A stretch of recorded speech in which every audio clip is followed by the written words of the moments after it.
Good morning, everyone. Thank you so much for coming. I'm so delighted to welcome you here to this event on inclusive AI, technology and policy for a diverse urban future. My name is Camille. I am Deputy Director of Citrus, and I am pleased to welcome you here.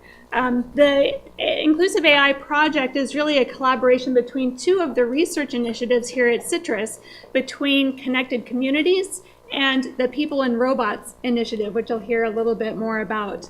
And Citrus, as you probably know, Citrus is an acronym that stands for the Center for Information Technology Research in the Interest of Society. And so I hope you can see how this event well encapsulates both those aspects of Citrus's mission and goals in pushing the boundaries of IT research, but also keeping in mind equitable benefits for many aspects of society in the interest of society. So today you'll hear about a whole range of tools and processes related to artificial intelligence. And if we just imagine what those are, there are a few that are completely obvious and quite apparent, overt consumer-facing kind of applications of AI. So Alexa, what's in my refrigerator? Siri, how do I get to Menlo Park this afternoon? There are others that are more implicit, that more implicitly use AI, but if we reflect on it, we would probably readily imagine that there is artificial intelligence aspects going into it. So for instance, if you think about Google Maps, you can understand that it's drawing information from a range of sources from cars and other sources, but you don't have to ask it necessarily to show me where the accidents are. Or another example might be recommender systems. If you go to Netflix or Amazon, that is also using some kind of AI algorithm to suggest what other books or movies and such that you might like. But there are other AI type algorithms that are more hidden and less transparent. And those are the ones that we really want to think about and focus on today.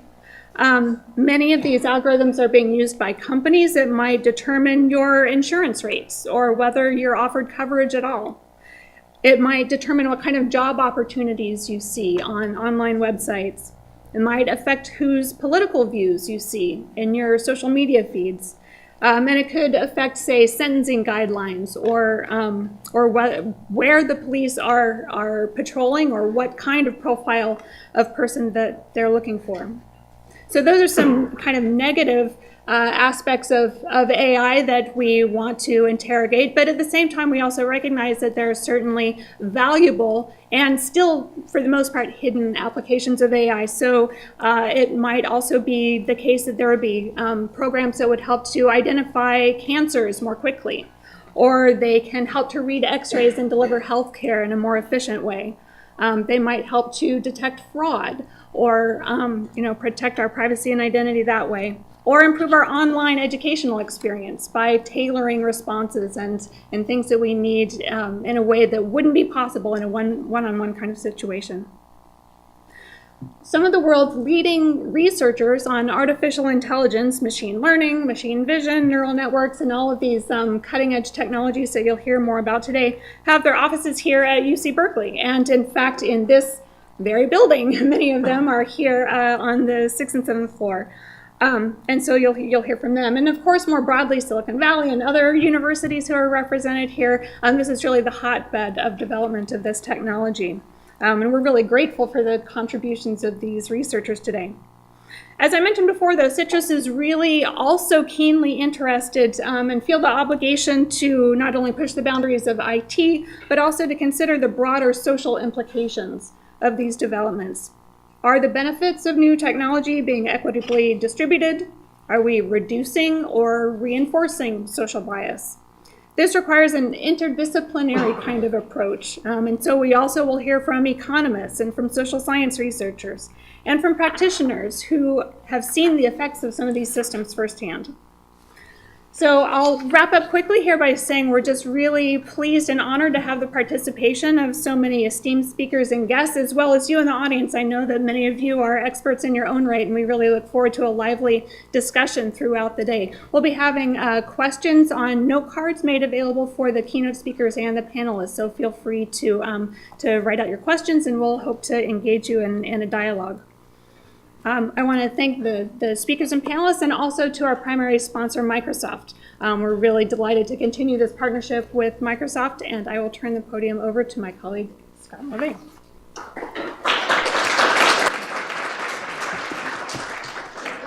Thanks, Camille. I appreciate the work that the partnership with you and all of you for coming here, our panelists. I think this will be a fascinating day and conversation that I'm really looking forward to. So from a Microsoft standpoint, this is one of the key issues that we look at. A while back, we published this fine book, Cloud for Global Good, which talks. A lot of policymakers have come to us and said, "Hey, what do you think around inclusivity, around trust, around responsibility? How do we use technology to actually benefit society itself?" And so we've put this together. It's 78 odd recommendations. Artificial intelligence certainly in there, education, sustainability. Privacy, security, things along those lines. So from a artificial intelligence perspective, one of the things that we think a lot about is how do we work how we have humans working with computers as opposed to against them. So Satya Nadella, our CEO, sort of laid out a vision of how do we use the empathy, the creativity, the innovation that humans bring to the conversation, along with the computational power, the ability to iterate over large data sets, find patterns that we never could, to really solve a lot of society's most vexing problems. How do we go about doing that, and how do we do that in a trustworthy manner that does not perpetuate today's biases, that helps us humans eradicate the biases, the implicit biases that we come with. So some examples to think through is, we all have experiences with recommendation engines. So be that movies, be that books, be that restaurants, and they're usually pretty good. You may go to a bookstore and someone would give you a particular recommendation that might be better in that case, but they're not general purpose tools across the board. And also, whoever gives you that recommendation, that clerk probably is biasing their recommendation on the books they've read and the books they like. So we humans are subject to that also. And also, in some cases, we have, if you think of stockbrokers, they may have or anyone selling you something, their recommendation may be biased. So how do we not replicate those in the technology world? So one of the things that my team, Tech and Civic Engagement at Microsoft, so we look after Microsoft's environmental sustainability strategy, we look after our broadband strategy, how we bring out to rural populations, and me, who sits in the urban space. One of the things that we've looked at is Vision Zero. So if you're not familiar with Vision Zero, I think it comes out of Stockholm. It's urban initiative that several dozens of cities have adopted to reduce traffic fatalities, particularly around pedestrians and bicyclists.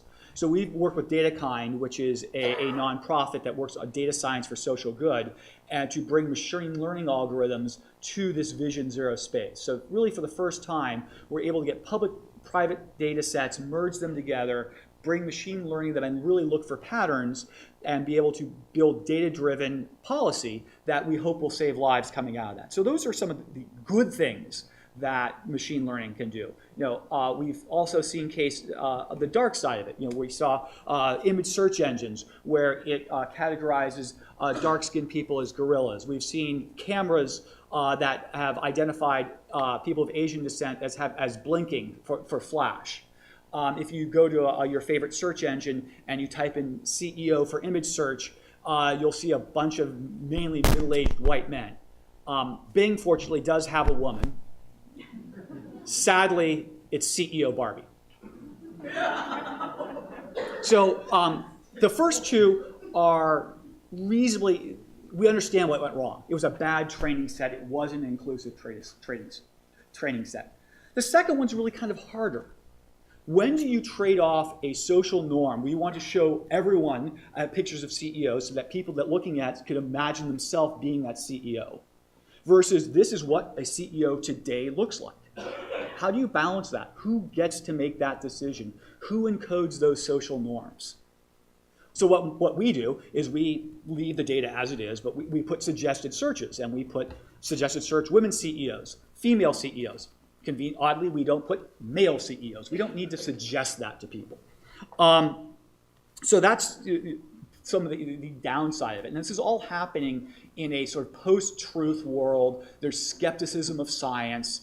Very fear-based. People's sort of vision of artificial intelligence is largely formed by Hal in 2001. And honestly, it's just a bad name. Artificial intelligence, like artificial flowers, artificial sweeteners, artificial grass. Fake, not as good as the real thing. So how do we, thinking that through is how do we put the more positive branding around it? How do we think of what's possible? So Satya, our CEO, had lay out 6 principles for AI. I'm going to read them off because I can never get all 6 and remember them. Must be designed to assist humanity, must be transparent, must maximize efficiency without destroying dignity of people, designed for intelligent privacy, algorithmic accountability so humans can undo unintended harm, and guard against bias. And I think that's a fairly good outline of what we aspire AI to be. But for today's conversation and sort of the panel that Camille and team have put together, that's a lot of the topics we're talking about is how do we go implement that. So I'm really looking forward to the conversation today. Thank you for all your participation. Thank you to the experts and speakers. And I look forward to more chat at the coffee breaks. And thank you so much.